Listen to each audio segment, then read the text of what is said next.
Welcome back. So this is going to be another special episode, and it's on the relativistic connections with this theory. Now we're not going to start do a fully covariant derivation, because honestly that's outside the scope of what I can do right now. But what we are going to do is we're going to make some relativistic modifications to the two fluid equations, introduce factors of gamma into the mass and into the density. Because when space contracts, well, the density does as well.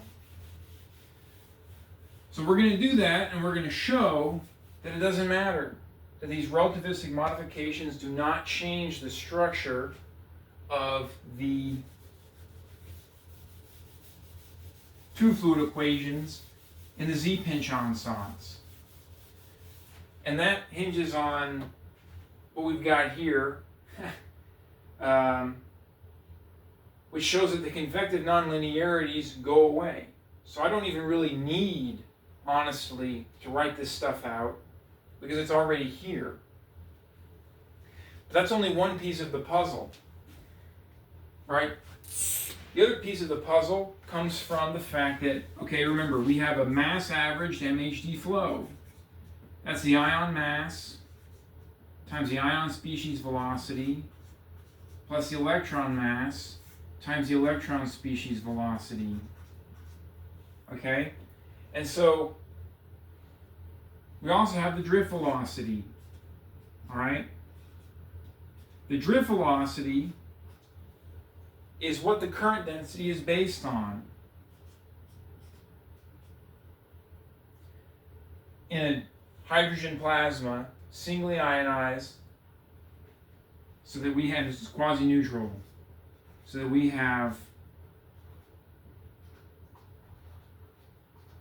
this expression for the current density, and it becomes E and not U. Okay? So what we're trying to do here is we're trying to link this current density with this MHD flow. So there's a couple ways to do this. Typically in MHD, I'm just going to recap this. Typically in MHD, again, we treat this term, this MHD flow, as being dominated by the ions, because we can break this out into two components.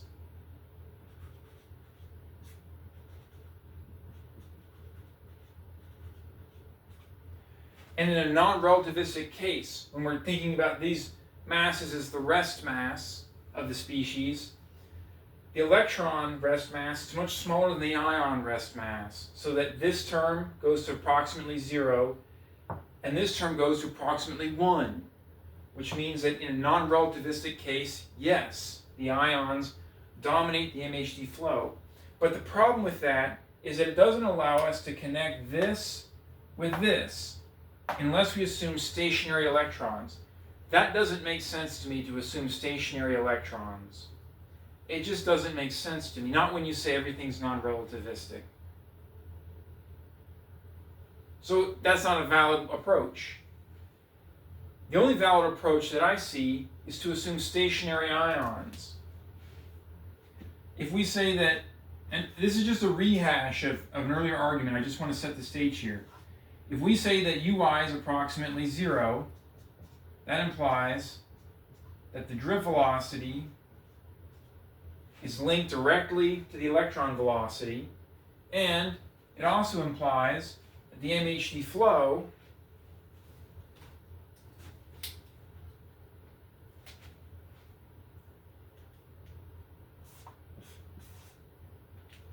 as we can see from here, we just take this to be 0, right? And I should actually add this. And that also implies that the MHD flow is approximately equal to this value. Okay? But again, this is still problematic. This is still problematic because we just have this ratio, which in the non-relativistic case is very small. And it's going to show up in the current density then, and add this extraneous factor.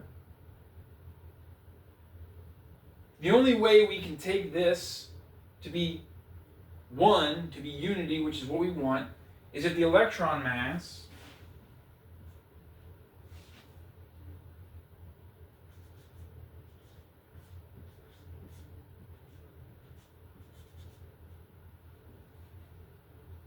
is relativistic. So we've got to work with relativity here, okay? Because this will then imply that U is approximately equal to UE, okay? Which is exactly what we want. Because if U is approximately equal to UE, which also equals the negative, the drift velocity, then we can link our integrable plasma current density. That's the key thing here. And I'm going to erase this right now because I need to talk about this integrable plasma current density, all right? Because you want to talk about how this is an MHD. Well, we have shown that it is. I shouldn't have erased that. Sorry. I'll erase all this convective nonlinearity stuff. Instead, we'll just do it again.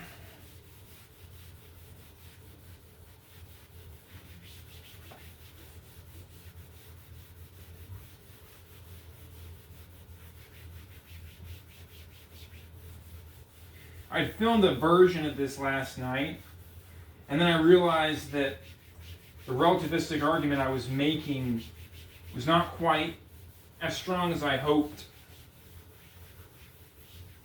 So I sat down and I came up with one that is, I think, strong enough.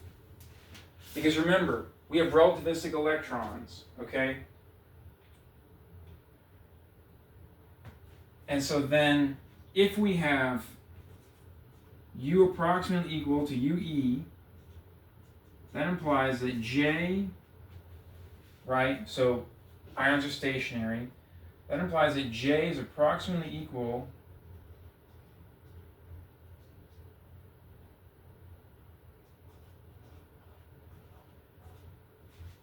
but again, this is a relativistic argument. But we have integrable current density. That's the key insight. That we get a magnetic field back when we have, I'm just going to write it like this. If you're a plasma scientist out there who's used to the drift velocity, will understand, actually, okay, I'll write it for you guys out there. Understand this. I need to move this. I don't want to step on stuff and break glass. Okay, understand this. If we have a drift velocity that is described by this profile, okay? And then that implies that J equals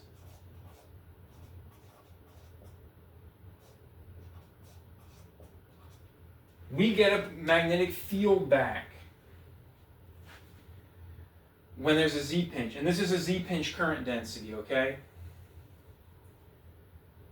Right? And so therefore, and I actually haven't done the integral yet. I'm just kind of asking you to trust me on faith here.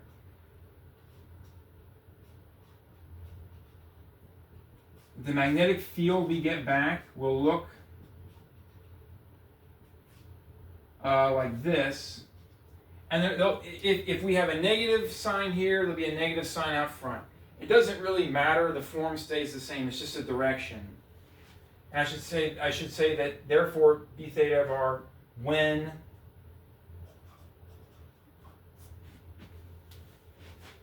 uz of r is the cubic pure flow Bennett Shumlak-Hartman vortex. Okay, I'm running out of room. This is so frustrating. Let me write this down. I'm sorry about this. I have to get lunged down here. Okay. So uz theta, right? Therefore, B equals b theta of r theta hat, and the negative sign again doesn't matter. It's just integrable. Okay, it's a Z-pinch that you can integrate, and then it's shear-flow stabilized. I'll prove that as well. And it's also shear-flow stabilized when you consider the relativistic Shumlak-Hartman criterion. Okay? So we get this when UZ of R equals this.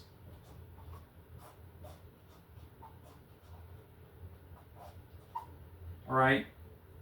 So it doesn't matter how you're interpreting the flow, whether it's electron or ion. It's about the physicality of what you're interpreting it as. But if I interpreted the drift flow as this, I get this magnetic field back. Right? So come on, people.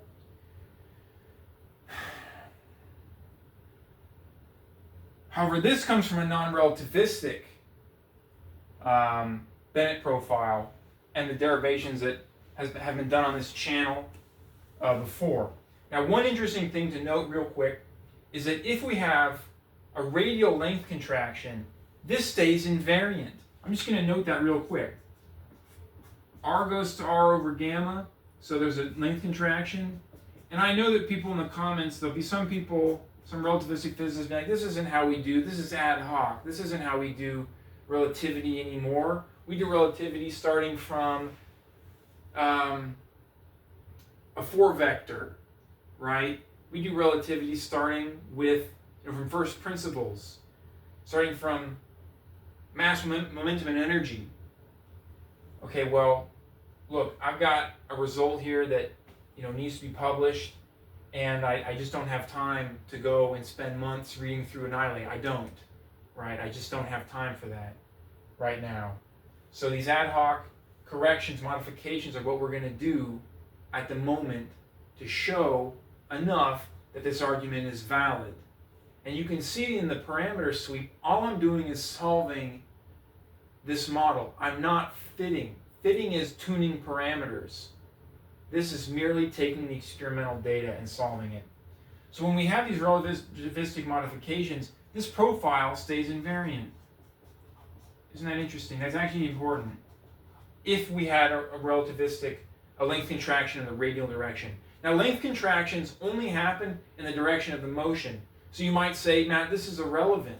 You're talking about an axial flow. Why are we talking about radial length contractions? It's just an observation.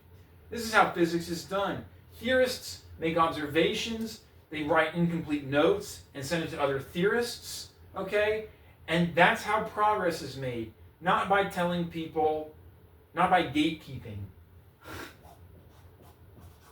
Gatekeeping is how you convince somebody that you're not really worth engaging with or listening to.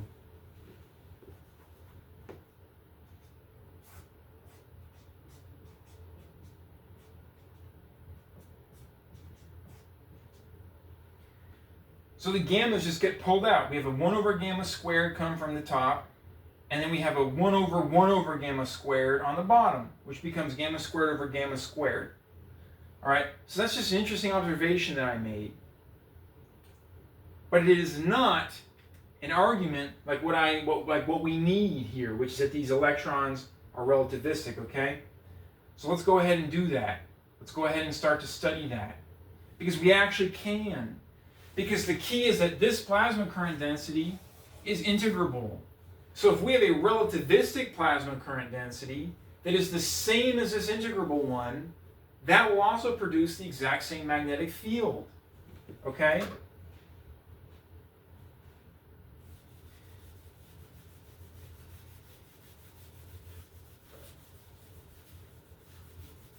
But we also, before we get there, we need to check that J cross B equals grad P still holds in the relativistic case. And it does. Even if we make these modifications, right? So I'll go ahead and write it out. So when we make these modifications, what's happening is ME is going to gamma ME naught.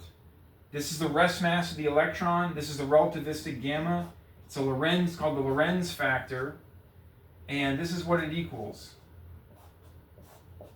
1 over the square root of 1 minus u squared over c squared. It's horrific. Horrific thing to deal with. But we're going to deal with it. And actually, this should really just be, well, it is only electrons here that are relativistic. And then we also have the electron density.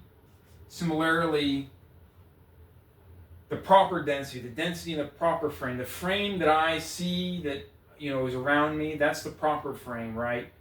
Relativity, you go moving fast, space contracts. That changes the way the densities are from your perspective.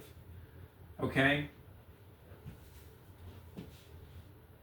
So when the electrons are moving relativistically, we're in the lab frame. We're not in the proper frame of the electrons, which means that the density we observe in our equations Ne is gamma times Ne naught, which is the proper density the electrons would be seeing.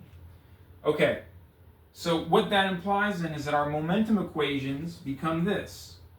They become gamma squared Ne naught times Ne naught. Okay, and again, this is for a uniform density.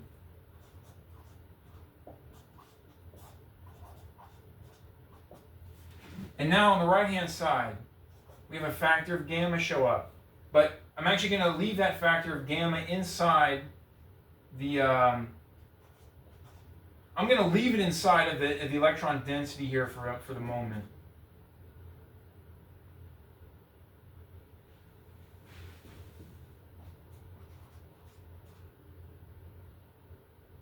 And the other modification we need to make, because the other thing is we've got to make sure that this electric field cancels. Okay? So now we specifically have that Ni is going to be equal to Ne still, but that's equal to gamma Ne naught. Okay, so that's all we need. That's all we need.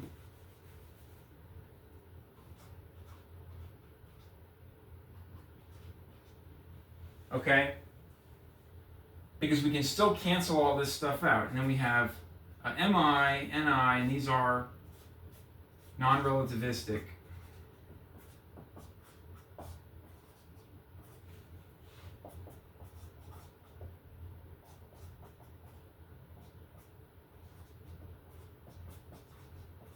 And then, of course, there's a plasma pressure over here.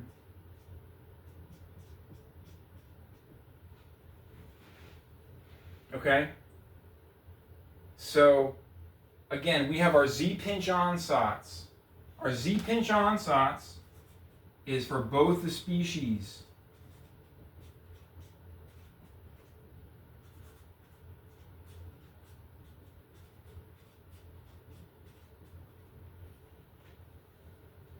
Okay?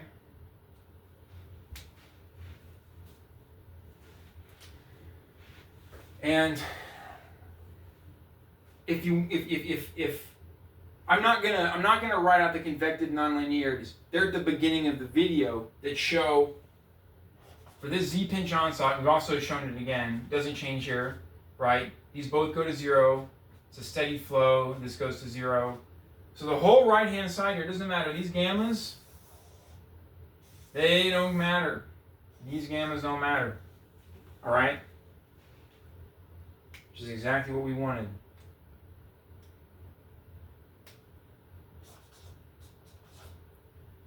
Okay? Just like we saw in the non-relativistic case.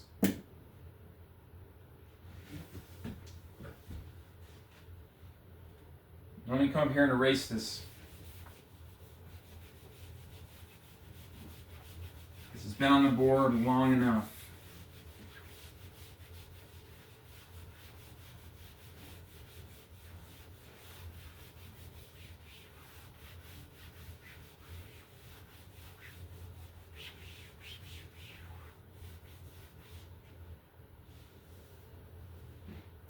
We're going to add these two equations together. What does that give us? It gives us E Ni minus Ne. Okay.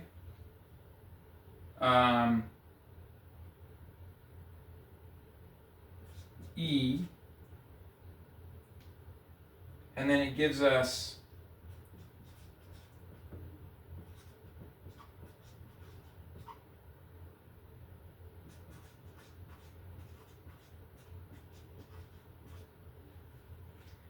all right, but here's the thing.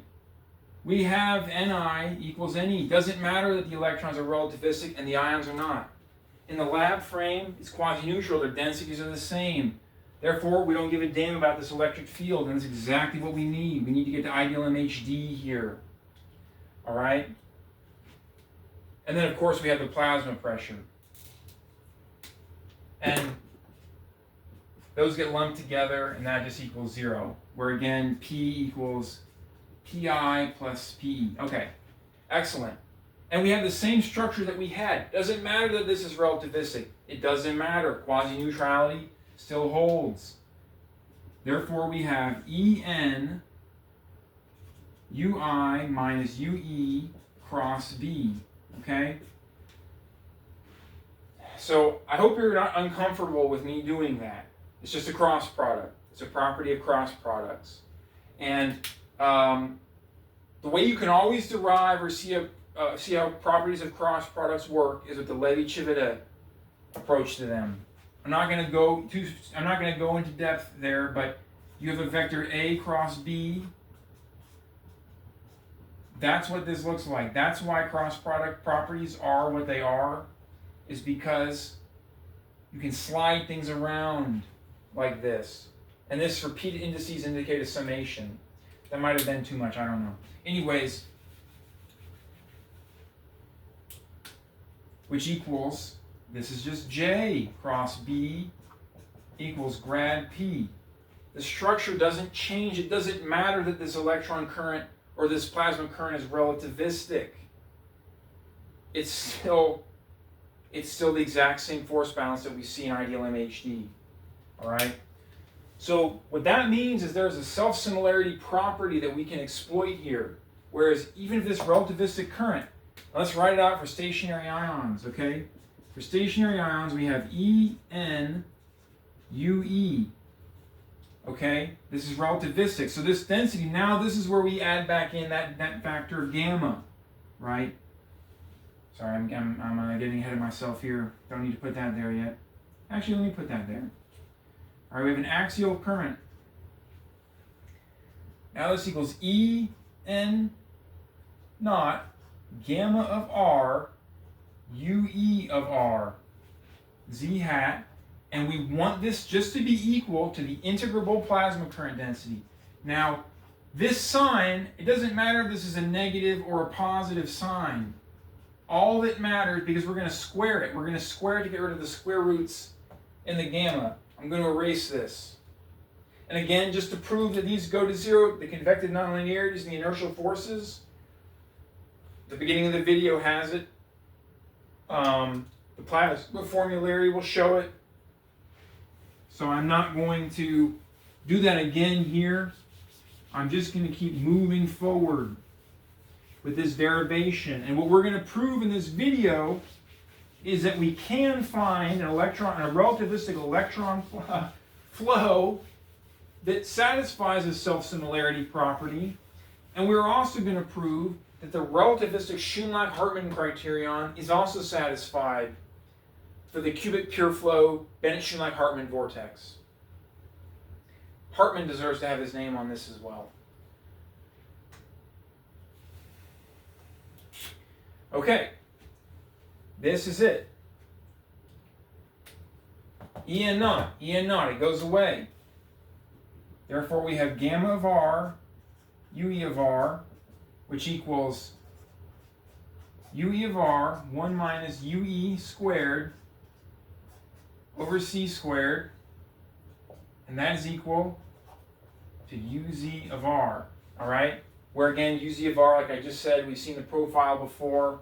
I guess I'll write it up here just for reference.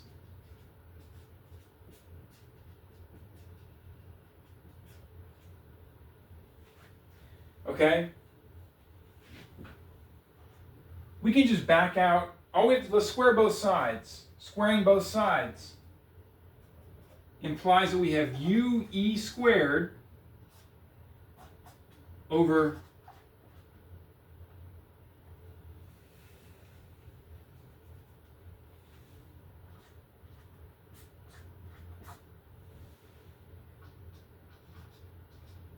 okay?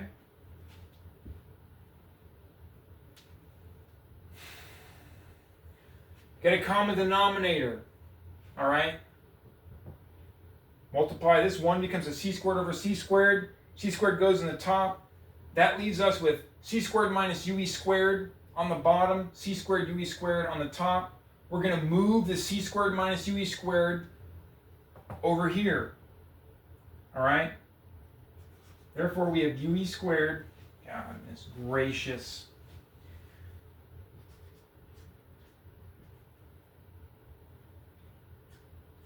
C squared equals c squared.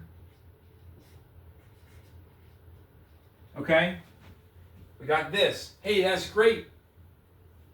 Because we can move this over here and pull ue squared out. All right? So therefore, we have ue squared times c squared plus uz squared equals c squared uz squared.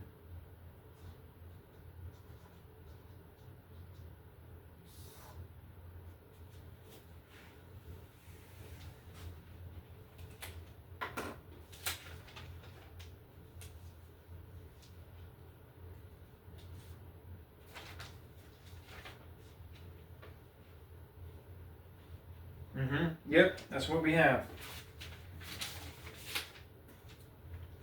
All right, and from there, from here,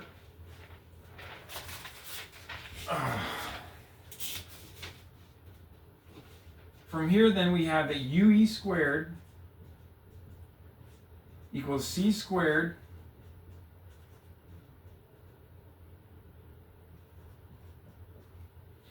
This is very important because this relativistic axial electron current, because our basic profile, the cubic pure flow Bennett Shumlak-Hartman vortex, does not contract, does not change, it doesn't vary. It is invariant under relativistic length contraction. This will be as well. All right, that is just an observation.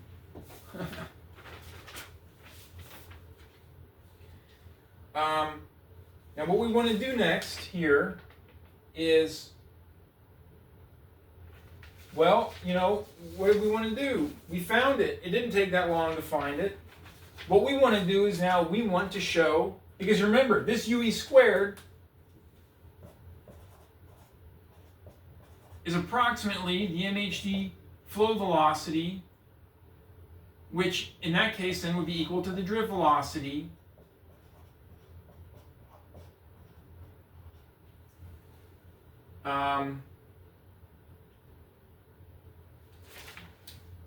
yes.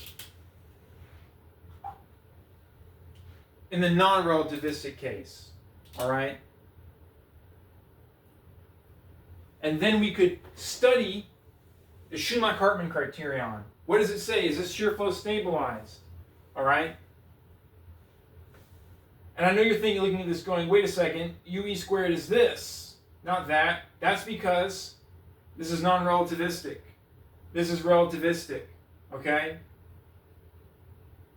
And really, what's true, I guess, isn't that U equals this, it's that U is providing the basis for the plasma current density, okay? It's the plasma current densities that are the same. That's the important part, all right? So, we want to study the Shumlak-Hartman criterion. Now, in the relativistic case, that now reads,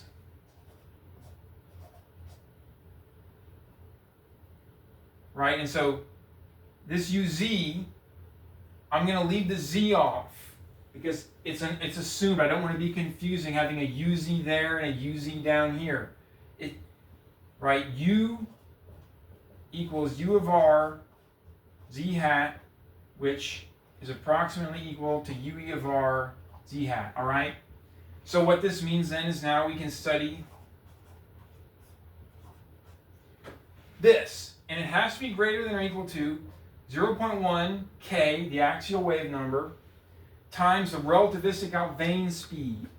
So we can use the same magnetic field that we did, but the thing is that now we have a factor of gamma squared because of relativistic length contraction and mass increase. All right?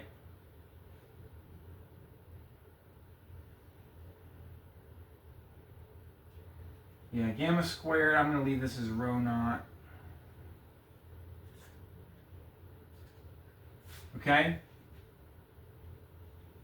Relativistic Shumlak-Hartman criterion is right here. This is what we have to solve. Okay?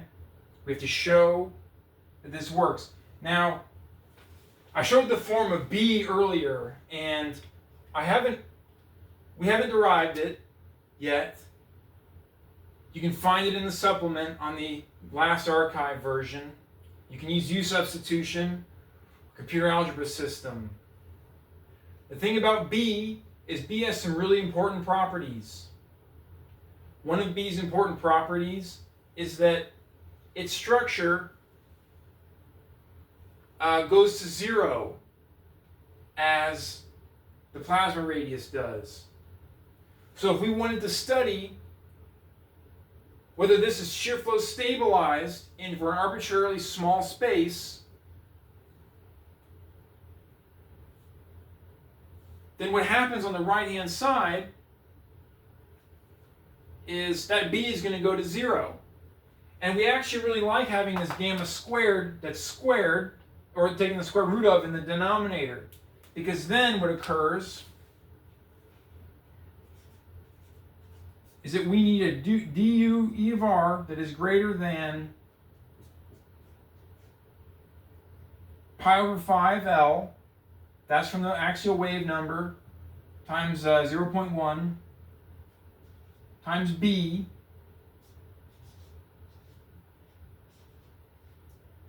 and then the gamma now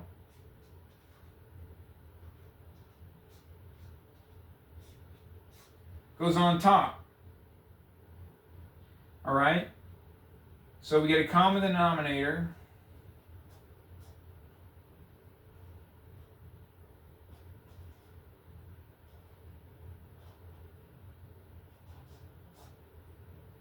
And then what we have left here is c squared. Okay, so there's a couple things we could do. One thing we could do is what I just was talking about. Take the limit of both sides, and we will find that as long as this doesn't go, we'll actually be fine if it went to c squared. That this b, because it goes to 0 there, this right-hand side, it will go away. All right? The other thing we can do is we can appeal to infinite length, which is consistent with ideal magnetohydrodynamics. L goes to infinity. That gets killed off. But I don't want to kill it off because there's a UE squared here. So what we have to do is we've got to manipulate this. Reorganize it, I should say. I don't like the word manipulation. I don't like it. I don't like when plasma or when physicists use it to describe what they're doing to equations. You know? Because manipulation, it's not good. It never goes anywhere good. Honesty is the best policy. Okay, and this is a bit of a doozy, I'm not going to lie to you. This is a bit of a doozy. Because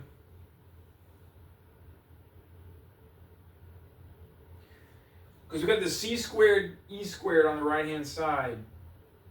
Right, so that's kind of nasty, but we're going to deal with it. Okay, we're going to deal with it.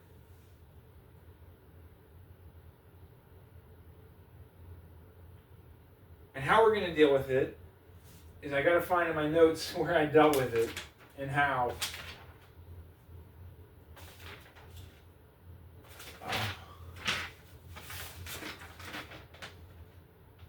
All right, here we go.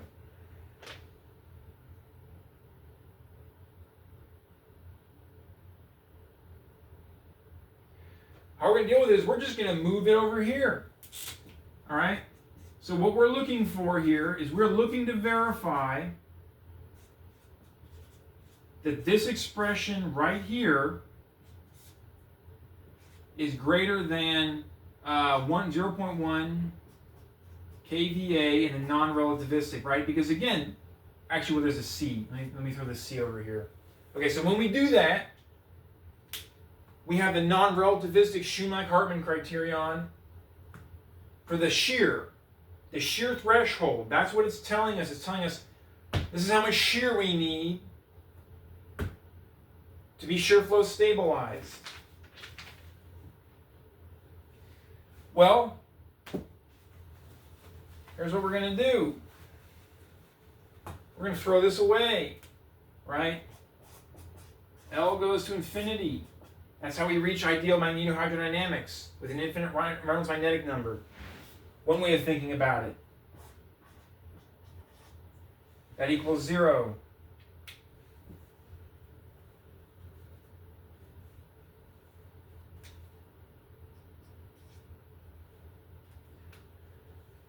Now we've got to calculate what this is. We know what UE squared is, so we can obtain a closed form expression for it if we do the math. We are going to do the math. We need to do the math, okay?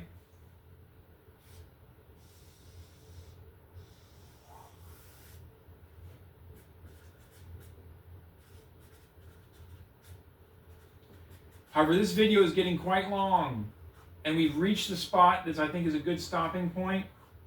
So I'm going to do the math in a later video that I'll release, and it's going to focus on the relativistic Shumlak-Hartman criterion, because that's where we've gotten. We showed, okay, this is what we want, and this is what we got. That's all I got for this time, y'all. But thank you for watching. Please like and subscribe, and if you can, donate to my coffee. Right now, my life is all about getting this published. It's all about getting it through peer review and getting this result shared in front of the community. At this current moment, I think this is probably tying it up. And I'll just reiterate myself. We wanted to link the MHD flow with the electron current. That requires relativistic electrons. Okay, we got to make some relativistic modifications to our equations then. It's not a full covariant derivation, okay? But what it is, it's taking the two fluid equations and it's adding gammas. We still, even with the gammas in there, we still get to the ideal MHD force balance. And then we can use self-similarity. I'm just reiterating, summarizing what we've done to get to this point. Then we can use self-similarity between the integrable plasma current density based on this profile that I've derived and a relativistic electron plasma current density. That leads us to this expression.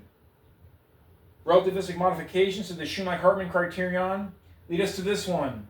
And this still gets killed off. The non-relativistic, you can still study the non-relativistic shear threshold provided you modify the plasma shear, the MHD shear that you have over here. All right? So anyways, that's enough talking. Like I was saying, please consider donating to my coffee. This is really what I'm doing. You know, this is really where my career has led. First job I had out of grad school was coming up with problems to stump ChatGPT and Gemini.